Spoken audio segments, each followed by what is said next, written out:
तमाम कैबिनेट मंत्रियों ने शपथ ले ली। हमारी खबर पर मुहर भी लगी। हम लगातार ये बात कह रहे थे कि आलमगीर आलम की सीट किसी अल्पसंख्यक को ही मिलेगी और वो इरफान अंसारी होंगे। और फिर हमने इस बात का भी जिक्र किया था और बार बार जिक्र किया था, दीपिका सिंह पांडे पर आलाकमान मेहरबान है।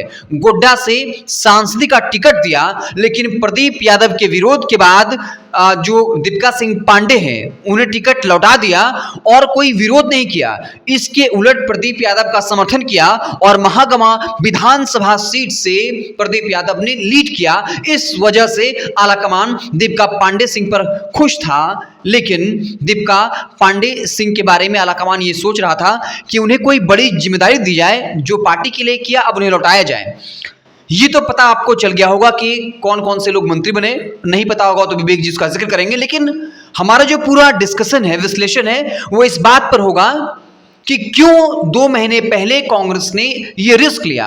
अंबा प्रसाद से हमारी बातचीत हुई, उन्होंने ये कहा कि मुझे पर्सनली तौर पर नहीं लगता है कि नए विधायकों को मंत्री बनाया जाना चाहिए, क्योंकि जो पुराने मंत्री काम कर रहे थे उनको और काम करने देना चाहिए था। लेकिन उसके बाद भी कांग्रेस ने ये रिस्क क्यों लिया, इन तमाम मसलों पर हम डिस्कस करेंगे। बहुत बहुत स्वागत है पहले आपका विवेक जी। धन्यवाद। विवेक जी, पहले तो ये बता दीजिए, जिन लोगों ने जो है नए नए लोग शामिल हुए हैं, बाकी तो पुराने लोग रिपीट हुए हैं, उसके बारे में जिक्र करें ना करें, जो नए नए लोग शामिल हुए हैं, और फिर ये बताइए उसके पीछे की वजह क्या है, क्यों कांग्रेस ने ये रिस्क लिया। एक बार मैं सभी मंत्रियों के नाम बता देता हूँ। हेमंत सोरेन सरकार में चंपई सोरेन, डॉक्टर रामेश्वर उरांव, सत्यानंद भोक्ता, बैद्यनाथ राम, दीपक बिरुआ, बन्ना गुप्ता, डॉक्टर इरफान अंसारी, मिथिलेश ठाकुर, हफीजुल हसन, बेबी देवी और दीपिका पांडे सिंह को कैबिनेट मंत्री बनाया गया है। इसी के साथ साथ आपको बता दें कि आलमगीर आलम क्योंकि जेल चले गए, उनके जगह डॉक्टर इरफान अंसारी को मंत्री बनाया गया और बादल पत्रलेख को हटा के दीपिका पांडे सिंह को मंत्री बनाया गया। क्यों बादल पत्रलेख को हटाया गया? क्योंकि इसका खामियाजा भुगतना पड़ सकता है। अगर किसी को मंत्री बनाना अलग बात है, आप ये कह सकते थे 2 महीना बचा है बाद में देख लेंगे, लेकिन किसी को हटा देना, तो क्या बादल पत्रलेख का कांग्रेस में करियर खत्म है? क्या बादल पत्रलेख भाजपा की ओर जाएंगे? और बादल पत्रलेख की से नाराजगी की इतनी वजह क्या है, क्यों उनको इस्तीफा देना पड़ा? ये तो सरेआम उनकी बेइज्जती हुई, वो इसे अपमान से जोड़ सकते हैं। बिल्कुल, जिस तरह से बादल पत्रलेख को हटाया गया, वो भी चुनाव के पहले, वो इसको अपमान से जोड़ सकते हैं। कहीं ना कहीं कांग्रेस का जो संगठन है वो बादल पत्रलेख से खुश नहीं था। आपने कुछ दिन पहले कांग्रेस के प्रभारी का भी बयान सुना था, उन्होंने ये कहा था कि जो भी मंत्री के कामकाज से संगठन खुश नहीं है उनमें चेंजेस किए जाएंगे, और वो चेंजेस देखने के लिए मिले। बादल पत्रलेख को हटा के दीपिका पांडे सिंह को मौका दिया गया, और ये मौका इसलिए दिया गया क्योंकि दीपिका पांडे सिंह का नाम सांसद के चुनाव के लिए निकल चुका था, लेकिन उसके बाद प्रदीप यादव के विरोध के बाद जो है वो दीपिका पांडे सिंह का नाम वापस ले लिया गया। फिर भी दीपिका पांडे सिंह ने अपने क्षेत्र महागामा से जो है वो लोकसभा चुनाव में लीड दिलवाई। तो इसको देखते हुए इसका इनाम दीपिका पांडे सिंह को मिला है, और बादल पत्रलेख के जगह दीपिका पांडे सिंह को मंत्री बनाया गया, और वो एक महिला भी है, तो हम कह सकते हैं कि महिलाओं को भी स्थान दिया गया। और उस क्षेत्र से दीपिका पांडे सिंह को मंत्री बना के एक संदेश भी दिया गया कि जहां से जिन्होंने जो मेहनत की है लोकसभा में उनको इनाम मिला है। और जो बगावत नहीं करेंगे, जो अनर्गल बयानबाजी नहीं करेंगे जिससे पार्टी को नुकसान हो। दीपिका पांडे सिंह के बारे में एक और चीज है कि वो काफी जमीनी नेता हैं। वो एक आम आदमी के साथ कैसे बात करना है, वो विनम्रता, वो सारी चीज़ें उनमें दिखती हैं, और इस वजह से वो ग्राउंड पे लोगों से कनेक्टेड रहती है। उनमें अहंकार नाम की कोई चीज़ नहीं है, और यही वो सारे मसले हैं जो कांग्रेस आलाकमान को पसंद आया, और कांग्रेस आलाकमान ने एक बड़ा फैसला लिया। देखिए, किसी नए को मंत्री बनाना उनकी मजबूरी हो सकती है। विवेक जी, इरफान अंसारी को मंत्री बनाना मजबूरी हो सकती है, क्योंकि वो सीट मुस्लिम के पास था, अल्पसंख्यक के पास था। लेकिन दीपिका पांडे सिंह और नहीं भी बनाया जाता तो ये कहा जाता कि आप पहले चुनाव जीतिए, हम आपको मंत्री बनाएंगे। लेकिन बादल पत्रलेख को हटाकर दीपिका पांडे सिंह को जो इनाम मिला है, ये कहीं न कहीं बताता है कि दीपिका पांडे सिंह को और जो है वो उत्साह दिया गया है कि और आप मेहनत करिए, और आने वाले वक्त में भी दीपिका पांडे सिंह को कोई बड़ी जिम्मेदारी जो है मिल सकती है। तो लगातार हम ये कह रहे थे दीपिका पांडे सिंह से आलाकमान खुश है।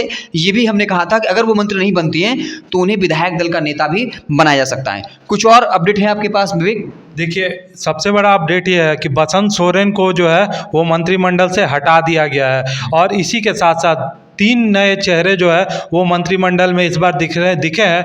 बैद्यनाथ राम, 2 की हमने चर्चा की, इरफान अंसारी और दीपिका पांडे सिंह। एक और चर्चा होनी है, वो है बैद्यनाथ राम की। बैद्यनाथ राम को इस बार मंत्री बनाया गया। पिछले बार उनका नाम आया था, लेकिन राजभवन में जब लिस्ट गया था तो उनका नाम काटा हुआ था, लेकिन इस बार उनको मंत्री बनाया गया। कहीं ना कहीं चुनाव को देखते हुए ही ये फैसला लिया गया है और क्योंकि बैद्यनाथ राम SC कैटेगरी से आते हैं तो SC वोटरों को साधने के लिए जो है वो बैद्यनाथ राम को मंत्री बनाया गया है। और इसी के साथ साथ आपको बता दें कि बैद्यनाथ राम का भी इतिहास रहा है। लातेहार का विधायक है, JDU में भी वो रहे हैं, भारतीय जनता पार्टी में भी रहे हैं और अब JMM में है। तो उनको एक तरह से SC होने के नाते उनको जगह दी गई है और बैद्यनाथ राम का कद जो है वो बढ़ा दिया गया है, क्योंकि नेता प्रतिपक्ष जो है भाजपा के अमर बावरी, वो भी SC कैटेगरी के आते हैं। तो उनके सामने जो है वो बैद्यनाथ राम को खड़ा किया गया है SC वोटरों को साधने के लिए।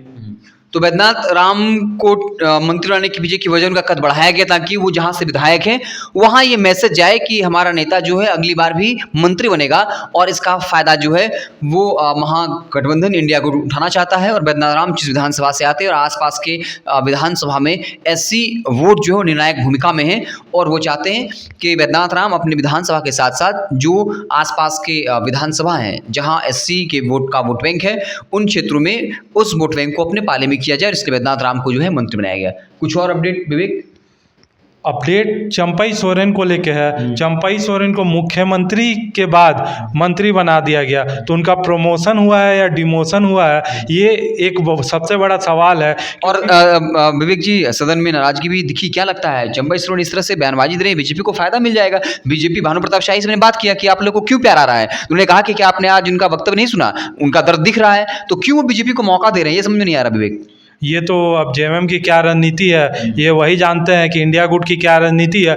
लेकिन एक मुख्यमंत्री को हटा के मंत्री बनाना, ये उनका प्रमोशन नहीं हुआ, उनका डिमोशन हुआ। जिस तरह से बातें की जा रही थी कि वो मुख्यमंत्री है तो उनको कोई ऐसा पद दिया जाएगा जहाँ पे उनकी गरिमा का ख्याल रखा जाएगा, तो उनको फिर से मंत्री बना देना तो उनका डिमोशन ही हुआ। अब देखने वाली बात है कि चंपई सोरेन इससे कितने खुश हैं, और खुश तो नहीं होंगे, लेकिन भाजपा के लिए एक मुद्दा मिला है। जिस तरह से चंपई सोरेन को डिग्रेड किया गया है, ये एक बड़ा राजनीतिक उलटफेर झारखंड। मेरा सियासी दिमाग जो कहता है विवेक, मुझे लगता है आने वाले वक्त में चंपई सोरेन JMM के लिए कोई चुनौती पेश कर सकते हैं, क्योंकि उनको ये पता है कि मेरे बयान को बीजेपी खूब उठा रही है, JMM बैकफुट पे है। उसके बाद भी आज सदन में इस तरह का बयान दे देना, जो भी कुछ भी कहा है कि जब से झारखंड का निर्माण हुआ काम नहीं हुआ, हम आए कुछ महीने के लिए अच्छा काम किया, मतलब वो कहीं ना कहीं घिरने का मौका दे रहे हैं बीजेपी को। कोल्हान के टाइगर कहे जाते हैं चंपई सोरेन। कोल्हान क्षेत्र में भाजपा का जनाधार नहीं है, इंडिया गुट का जनाधार है, और उसी क्षेत्र से चंपई सोरेन सबसे बड़े नेता है। तो सबसे बड़े नेता को कहीं ना कहीं जो उनका कद छोटा किया गया, ये एक अच्छा संदेश कोल्हान की जनता को नहीं दिया गया है। हालांकि उनको इससे बड़ा पद दिया जा सकता था। जिस तरह से बातें हो रही थी कि उनको समन्वय समिति का कार्यकारी अध्यक्ष बनाया जा सकता था, या कोई ऐसा जगह दिया जा सकता था जहाँ पे मुख्यमंत्री के बराबर कद वाले वो होते प्रोटोकॉल के मुताबिक। लेकिन फिर से उनको मंत्री बना दिया गया, तो ये हम उनका प्रमोशन के जगह डिमोशन ही कहेंगे। शायद उनके काम से हेमंत सोरेन उतने खुश नहीं होंगे, इसलिए उनका डिमोशन कर दिया गया। तो चलिए, आपको हमारी बातचीत कैसी लगी कमेंट बॉक्स में ज़रूर बताइएगा। बहुत बहुत धन्यवाद।